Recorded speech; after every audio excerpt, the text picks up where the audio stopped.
اب مسلمانوں کو پہلی دفعہ یہ احساس ہوا کہ عیسائی ایک حقیقی خطرہ بن کر ان کے گھروں میں داخل ہو چکے ہیں۔ پوری مسلمان دنیا میں اعلان جہاد کیا گیا اور مجاہدین کے دستے تیار ہونے لگے۔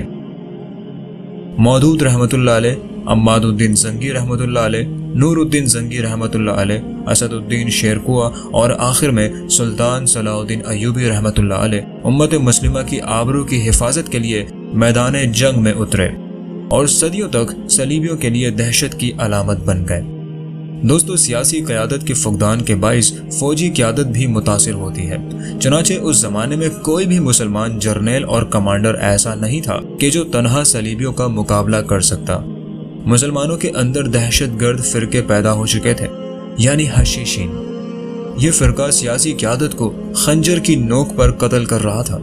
دکھ اور مصیبت کی اس گھڑی میں اگر مسلمانوں پر اللہ کی طرف سے خاص تائید و رحمت نازل نہ ہوتی تو امت مسلمہ کبھی بھی اس صلیبی طوفان کا مقابلہ نہ کر پاتی۔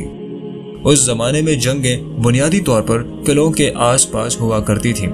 ہر شہر کا ایک قلعہ ہوتا تھا اور قلعے کی فصیل کے اندر اور باہر محافظین کی ایک جماعت موجود ہوتی۔ جب کسی شہر کو فتح کرنا ہوتا تو پہلے اس کا محاصرہ کر لیا جاتا اور پھر اس کی سپلائی لائن یا رسد کاٹ دی جاتی، اور اس طرح سے قلعے کے اندر موجود فوج کو باہر نکل کر مقابلہ کرنا پڑتا، یا پھر وہ اندر بیٹھ کر ایک دفاعی جنگ لڑتی۔ دشمن کی فوج پر حملہ کرنے کا ایک آسان طریقہ کمین لگانا بھی تھا کہ اگر دشمن کی فوجیں ایک قلعے سے دوسرے قلعے کے درمیان نقل و حرکت کر رہی ہوتی تو ان کو گوریلا جنگ کے ذریعے ہراساں کیا جاتا تھا اور دشمن کے پہلوؤں کی طرف سے حملہ کر کے اسے نقصان پہنچایا جاتا۔ دوستو، 1099 میں بیت المقدس شریف پر قبضے کے بعد تقریباً 10 سال تک مسلمان کوئی مربوط مزاحمت پیدا نہ کر سکے۔ تقریباً 1110 میں سلجوق سلطانوں نے اپنا ایک گورنر موصل روانہ کیا کہ جن کا نام مودود رحمۃ اللہ علیہ تھا۔ مودود وہ پہلے گورنر تھے کہ جنہوں نے صلیبی فوجوں کے خلاف باقاعدہ مہم جوئی شروع کی، ایک لشکر منظم کیا اور جوابی حملہ شروع کیا۔ مسلمان طویل عرصے سے اپنے ایسے ہی کسی جرنیل کا انتظار کر رہے تھے کہ جو براہ راست صلیبیوں سے متصادم ہو اور بیت المقدس شریف کو دوبارہ مسلمان سلطنت میں شامل کرے۔ مودود رحمۃ اللہ علیہ نے صلیبیوں کو کئی جنگوں میں عبرتناک شکست دی، لہٰذا مسلمانوں کو یہ امید پیدا ہو گئی کہ اب وہ صلیبیوں کو شام اور فلسطین سے نکالنے میں کامیاب ہو جائیں گے، لیکن قدرت کو کچھ اور ہی منظور تھا۔ جلد ہی ایک دہشت گرد خارجی نے خنجر سے مودود رحمۃ اللہ علیہ کو شہید کر دیا۔ صلیبیوں کے خلاف جنگ کے تھوڑے ہی عرصے بعد مودود رحمۃ اللہ علیہ کی شہادت مسلمانوں کے لیے ایک ناقابل تلافی نقصان تھا۔ اب سلجوق لشکر سے ایک اور مجاہد سامنے آتا ہے جس کی تربیت مودود رحمۃ اللہ علیہ نے خود اپنے ہاتھوں سے کی تھی، اور اس کا نام عماد الدین زنگی تھا۔ دوستو، 1128 میں عماد الدین کو موصل کا گورنر مقرر کیا جاتا ہے اور ان کی ذمہ داریوں میں شامل ہوتا ہے کہ صلیبیوں کے خلاف جنگ کا دوبارہ آغاز کرتے ہوئے انہیں اپنے علاقوں سے نکال باہر کریں۔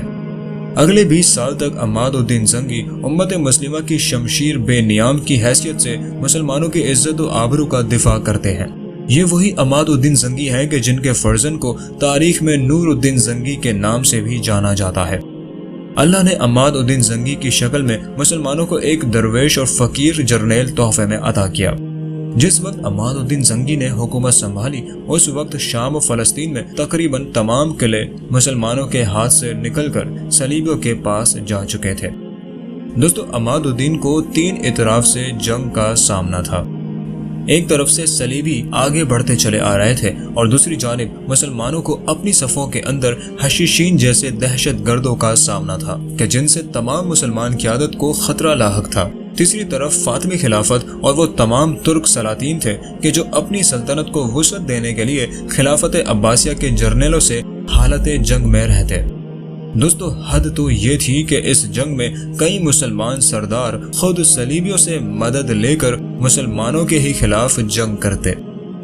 اسی طرح 1140 میں عماد الدین زنگی کے خلاف دمشق کے مملوک حکمرانوں نے صلیبیوں سے مدد طلب کی۔ چنانچہ عماد الدین زنگی کو صلیبیوں اور مملوکوں کی مشترکہ فوج کے ساتھ جنگ کرنا پڑی۔ مگر ان تمام مشکلات کے باوجود عماد الدین صلیبیوں کو پے در پے شکستیں دیتے ہوئے آگے بڑھ رہے تھے۔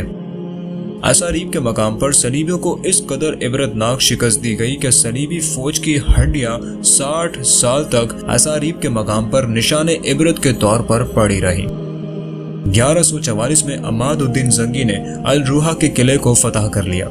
پچھلے 50 سال میں یہ پہلا قلعہ تھا کہ جو مسلمانوں نے صلیبیوں سے چھینا تھا۔ یہ محض آغاز تھا مسلمانوں کی جنگی کامیابیوں کا۔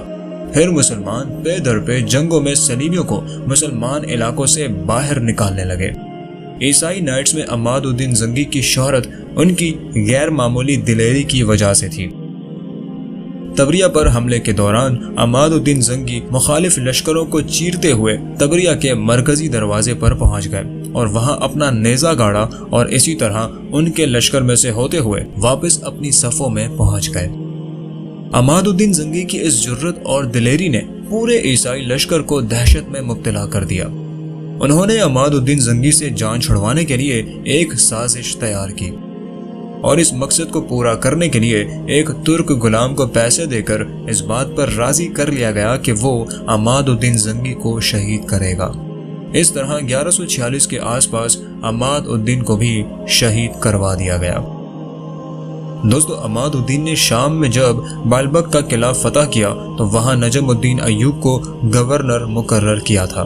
نجم الدین ایوب کے ہی جلیل القدر بیٹے سلطان صلاح الدین ایوبی تھے کہ جو اس سعادت مند فوج کے سپہ سالار تھے کہ جس نے بالآخر بیت المقدس شریف کو دوبارہ فتح کیا۔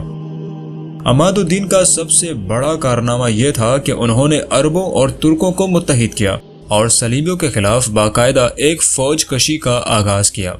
ساتھ ہی ساتھ انہوں نے اپنے جرنیلوں کی ایک ایسی خیب تیار کی کہ جس نے آنے والے وقتوں میں امت مسلمہ کی حفاظت کے لیے تلوار بلند کی۔ 1146 میں نور الدین زنگی اپنے والد عماد الدین زنگی کی جگہ زنگی سلطنت کے تخت پر بیٹھتے ہیں اور ان کے اس مشن کو جاری رکھتے ہیں کہ جو ان کے شہید باپ نے شروع کیا تھا۔ نور الدین زنگی امت مسلمہ کے درویش، متقی اور ایک ولی اللہ سپہ سالار تھے۔ مورخین لکھتے ہیں کہ نور الدین زنگی حضرت عمر بن عبد العزیز رحمۃ اللہ علیہ کے بعد امت مسلمہ کے متقی ترین سربراہ تھے۔ ان کا حضور صلی اللہ علیہ وسلم سے اتنا گہرا روحانی تعلق تھا کہ جس کی صرف ایک مثال آج تک امت مسلمہ کے لیے مشعل راہ بنی ہوئی ہے۔ نور الدین زنگی ہی وہ خوش نصیب ترین سپہ سالار ہیں کہ جنہوں نے اس دور میں ایک خواب دیکھا کہ جس میں حضور صلی اللہ علیہ وسلم تشریف لاتے ہیں اور نور الدین زنگی کو حکم دیتے ہیں کہ مدینے کا سفر کرو، وہاں پر 2 صلیبی مجھے تکلیف پہنچا رہے ہیں۔ اس خواب کو دیکھ کر نور الدین زنگی بہت بے چین ہو جاتے ہیں اور صدقہ و خیرات کرتے ہیں۔ علماء سے پوچھتے ہیں کہ اس کی تفسیر بیان کی جائے۔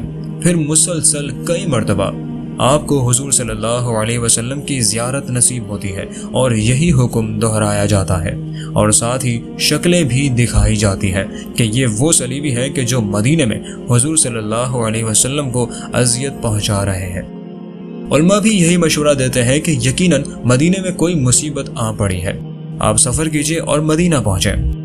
حضور صلی اللہ علیہ وسلم کی اس بشارت اور حکم کے مطابق نور الدین زنگی ایک دستے کو لے کر بڑی تیزی سے مدینے کی جانب سفر کرتے ہیں۔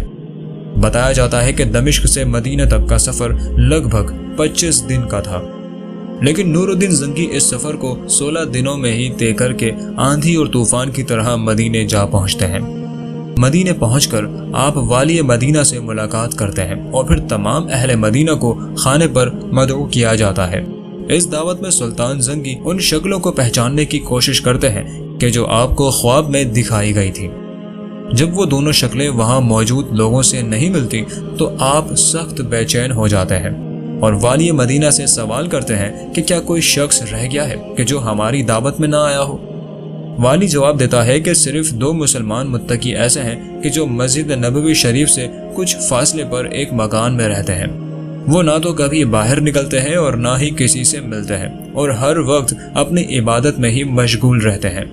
سلطان نور الدین زنگی نے ان دونوں کو اپنے پاس بلوایا اور جب ان کی شکلیں دیکھی تو دیکھتے ہی پہچان گئے کہ یہ تو وہی چہرے ہیں کہ جو ان کو خواب میں حضور صلی اللہ علیہ وسلم کی طرف سے دکھائے گئے تھے۔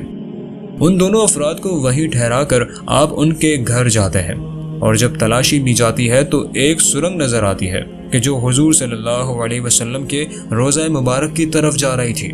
اس سرنگ میں داخل ہو کر نور الدین زنگی پہچان لیتے ہیں کہ یہ سرنگ روضہ مبارک کی بے حرمتی کے لیے کھودی گئی ہے۔ نور الدین زنگی جلال میں آ کر ان دونوں سے سوال کرتے ہیں کہ بتاؤ تمہارا مقصد کیا تھا۔ اس پر وہ دونوں صلیبی یعنی کہ راہب اپنی اصلیت ظاہر کرتے ہوئے کہتے ہیں کہ ہم اصل میں عیسائی ہیں اور ہمارے بادشاہ نے ہم دونوں کو اس ذمہ داری کے ساتھ بھیجا تھا کہ حضور صلی اللہ علیہ وسلم کے روضہ مبارک تک سرنگ کھود کر جسد پاک صلیبیوں کے پاس پہنچا دیا جائے۔ اس ناپاک جسارت کا سن کر ہی سلطان کے تن بدن میں آگ لگ جاتی ہے۔ آپ جلال میں آتے ہیں اور اپنے ہاتھوں سے ان دونوں صلیبیوں کو ذبح کر کے ان دونوں کی لاشوں کو آگ میں جلانے کا حکم دیتے ہیں۔ اس کے بعد آپ حکم دیتے ہیں کہ روضہ مبارک کے چاروں اطراف اتنی گہری خندق کھودی جائے کہ زمین سے پانی نکل آئے اور اس خندق کو سیسے اور لوہے سے بھر دیا جائے تاکہ قیامت تک آئندہ ایسی ناپاک جسارت کوئی نہ کر سکے۔ وہ خندق اور اس میں بھرا ہوا سیسا آج تک مسجد نبوی شریف میں روضہ پاک کے گرد موجود ہے اور 1000 سال گزرنے کے باوجود اس جلیل و قدر انسان کے عشق رسول صلی اللہ علیہ وسلم اور اس کی دینی غیرت کی گواہی ہے۔ ساتھ ہی سلطان نے روضہ پاک کے قریب ایک چبوترا بنوا کر وہاں پر مستقل سپاہیوں کا پہرا کھڑا کر دیا۔ صدیوں تک اس چبوترے پر سپاہی روضہ پاک کی حفاظت کے لیے پہرا دیتے رہے۔ آج کے دور میں وہ سپاہی تو وہاں نہیں ہے، لیکن بی بی فاطمہ کے حجرے کے پاس بنا ہوا وہ چبوترا آج بھی قائم ہے اور مسجد نبوی میں حاضری دینے والے مسلمان اس پر نماز پڑھتے ہیں۔ اس واقعے کے بعد طویل عرصے تک نور الدین زنگی مدینے کی گلیوں میں روتے پھرتے اور اپنی خوش نصیبی پر ناز کرتے کہ حضور صلی اللہ علیہ وسلم نے پوری دنیا سے اس خدمت کے لیے ان کو منتخب کیا۔ یہ نور الدین زنگی کی غیر معمولی روحانی قوت حضور صلی اللہ علیہ وسلم سے عشق اور ان کی درویشی کی اتنی بڑی دلیل ہے کہ جس کی مثال تاریخ اسلام میں نہیں ملتی۔ اللہ کی یہ تلوار کہ جس پر حضور صلی اللہ علیہ وسلم کی خاص نگاہ تھی، جب بے نیام ہوئی تو اگلے 20 سال صلیبیوں کے خلاف برسرے پیکار رہی اور مسلمان امت و ملت کی آبرو کا دفاع کرتی رہی۔ کیا سلطان نور الدین زنگی عیسائیوں سے بیت المقدس کو فتح کر پائے؟ آخر بیت المقدس کو کس سپہ سالار نے فتح کیا؟ سلطان صلاح الدین ایوبی کس کے بیٹے تھے؟